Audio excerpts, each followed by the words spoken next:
Sénégal, assalamu alaikum. Je suis Alpha Diallo, émigré pour investir dans le secteur de l'arachide au Sénégal. Plus précisément, usine de transformation d'arachide pour faire de au Sénégal. Mais comme vous le savez, depuis pratiquement 3 ans ou même plus, le secteur bi dafa rencontrer des difficultés. Difficultés qui nous empêchent nous industrie ñu avancer et aujourd'hui dama ñëw partager avec vous tous les problèmes yi nga xam ne secteur bi am na ko afin de proposer des solutions pour que ñu mën a aller vers l'avant. Pour loolu pour ñu defar ko il faut que déjà ñu commencer par l'historique de l'arachide. Comme ni ngeen ko xamee depuis l'indépendance gerte est un enjeu socio-économique bu am importance.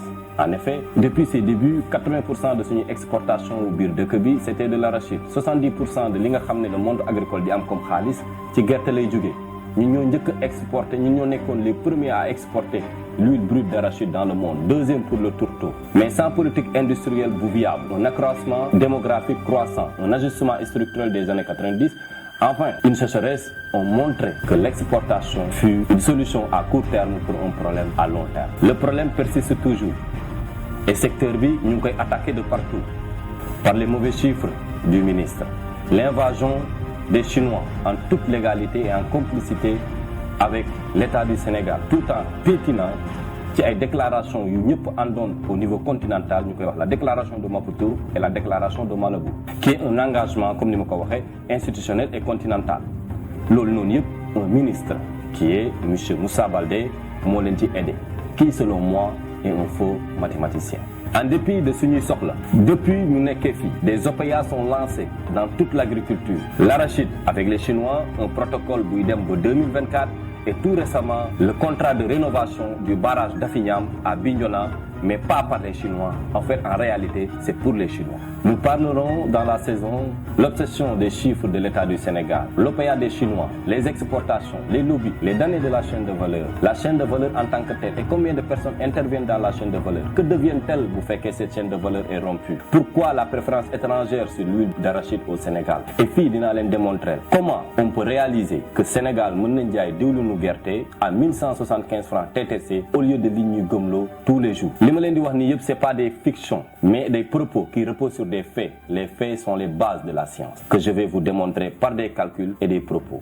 Épisode 1. Obsession des chiffres et écart de propos, ñi ñu jité li ñu nekk di def. Déglu leen bu baax li président bi di wax ba paré après ñu dem ci ministre et notez très bien ce qu'ils sont en train de dire. Sénégal, xam nga gerte dafa am doole.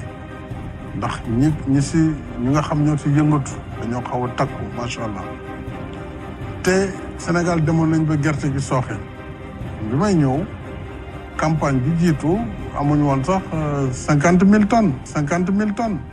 bi ma seetaanee vidéo yi reetaan def ma jàpp parce que selon Macky Sall bi mu fiy ñëw c'est-à-dire campagne agricole arachide bu 2011-2012 50 000 tonnes la fi fekk.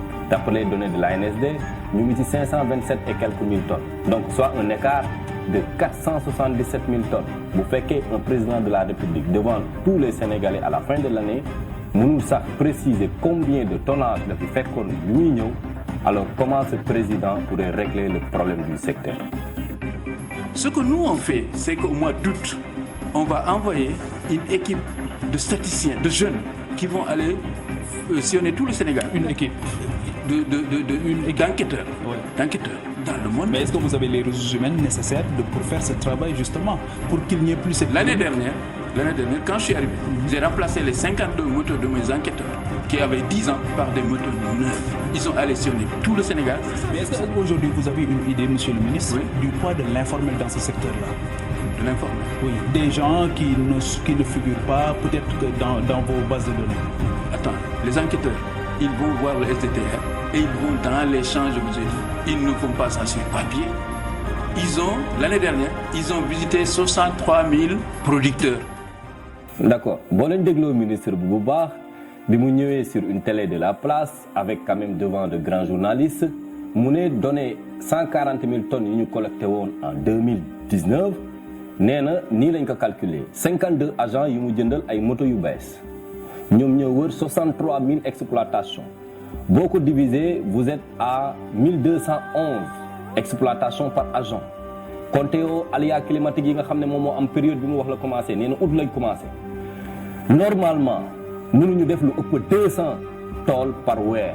te compté wu ma samedi ak dimanche c'est-à-dire que su ma ko génne woon nous serons un peu plus j'ai été clément ñu def 200 par weer d'autant bu ñu defee 200 yi par weer on va finir à 6 mois pour am au moins résultat partiel mu door a dem bureau collecter données yi door ko agencé def ko ci papier yóbbul ko ministre bi tout ça on l'a pas calculé mais moom mois d'août septembre octobre début octobre jox nañ ñu prévision li nga xam ne moom la ñuy xaar ci gerte soit 1 400 000 tonnes il aurait fallu au moins 6 mois à ces braves agents 52 plus précisément pour que ñu mën a jox ministre bi données yu fiable pour que ñu mën ñu ko publier pour ñu xam ñaata gerte moom moo am Sénégal mais au lieu de ça 2 mois après la ñuy jox résultat yi sur ce même difficulté yi le monsieur Sall am le 31 décembre dernier pour publier ñu chiffre 50 000 tonnes yi léegi bu fekkee président bi jiite dëkk bi ak ministre bi mu chargé agriculture aujourd'hui ñoom ñëpp sur de fausses informations la ñuy basé wu pour décrire suñu agriculture comment on pourrait régler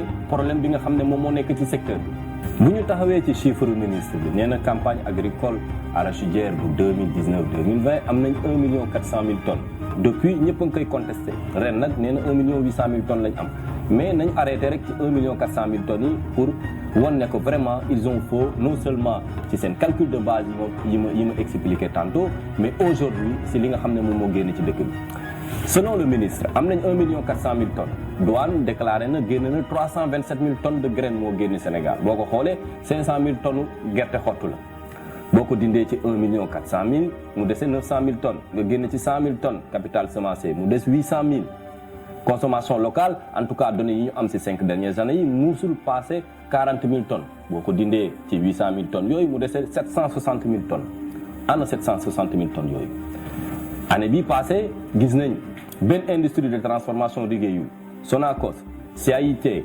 Rasiac Copéol West African Oil ñoom ñëpp kenn amul gerte goo trituré fi 760 000 tonnes desoon ci dëkk bi quand même ñooñu dinañ am gerte bu ñu liggéeyee te kenn déggul ci Sénégal benn producteur ne am na gerte ci këram bu mu jaay alors soit dañu nekkoon dans de faux chiffres wala gerte gi nekk feneen foo xamante ne kenn xamu ko ci Sénégal à cause de ces chiffres monsieur le ministre ay nit yu mel ni man en 2 ans ak sama frère ont perdu pratiquement 28 millions en immobilisation créé suñu industrie di ñu coûté 4,8 millions de francs CFA chaque at en tout cas pour 2019 2020 ñu ngi nii amaguñu gerte kenn xamagul les Chinois sont en train d'exporter gerte Sénégal si sa même conséquence active nga créer une déflation une décroissance de l'économie du Sénégal ak taux de chômage bu galopant exode de Bawol vers Dakar ci ay nit yoo xamante ne dañu am métier nga participer directement si le phénomène Barça wala Barça nga disloquer toute la chaîne de valeur Sénégal perte na ak yow ci 2 ans